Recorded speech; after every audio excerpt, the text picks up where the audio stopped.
What if you are not lazy? What if the real problem is not your discipline, your personality, or your willpower? What if your brain is trapped? Every morning, Alex tells himself the same thing. Today will be different. Today, he will study. He will work. He will finally start fixing his life. The alarm rings. For 1 second, there is a tiny chance.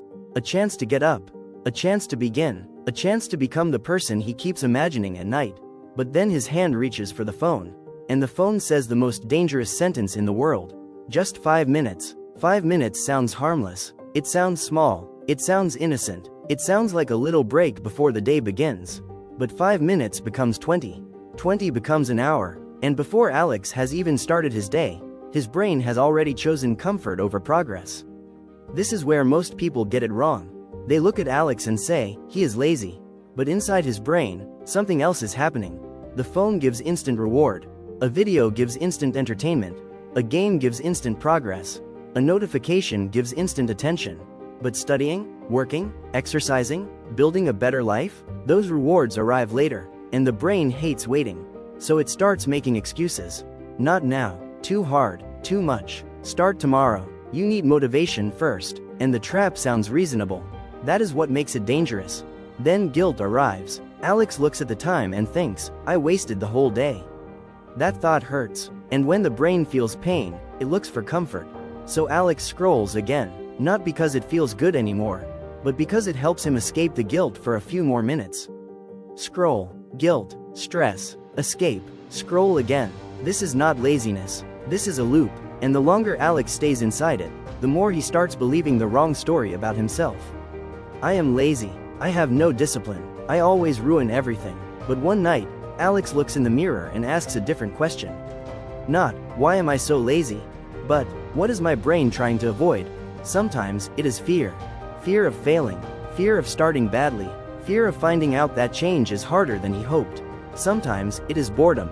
His brain is so used to fast entertainment that normal work feels painfully slow. Sometimes, it is overwhelmed. The goal feels too big. Fix your life. Study for hours. Become disciplined. Change everything. The brain hears that and panics. So it chooses the safest option. Do nothing. That is why the way out is not a giant motivational speech. The way out is small.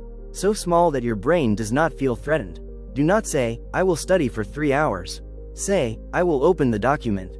Do not say, I will change my whole life. Say, I will clean my desk for 2 minutes. 2 minutes sounds silly, but that is why it works. A trapped brain does not need pressure. It needs proof. Proof that starting is safe. Then Alex moves his phone away. Not forever, not dramatically, just far enough that escape is not one tap away. Because discipline becomes easier when temptation is not sitting beside you, glowing like a tiny villain. Then he clears his desk. Not perfectly, just enough. A laptop, a notebook, a glass of water, a small space that says, start here. And for the first time, Alex does not try to become a new person in one day. He just begins. 2 minutes, then 5, then 10, and something changes. Not his entire life, his belief. The old story was, I am lazy. The new story is, I am someone who can start, even when I do not feel ready. That is the real escape. Not becoming perfect, not feeling motivated every day. Just interrupting the loop once. 1 page, 1 push-up, 1 cleaned corner, 1 message sent, 1 small action. Because every time you start, your brain receives a new message. We are not trapped anymore. So here is the question. What traps you the most? Your phone? Fear? Overthinking? Or waiting for motivation? Write it in the comments. Because naming the trap is the first step to escaping it.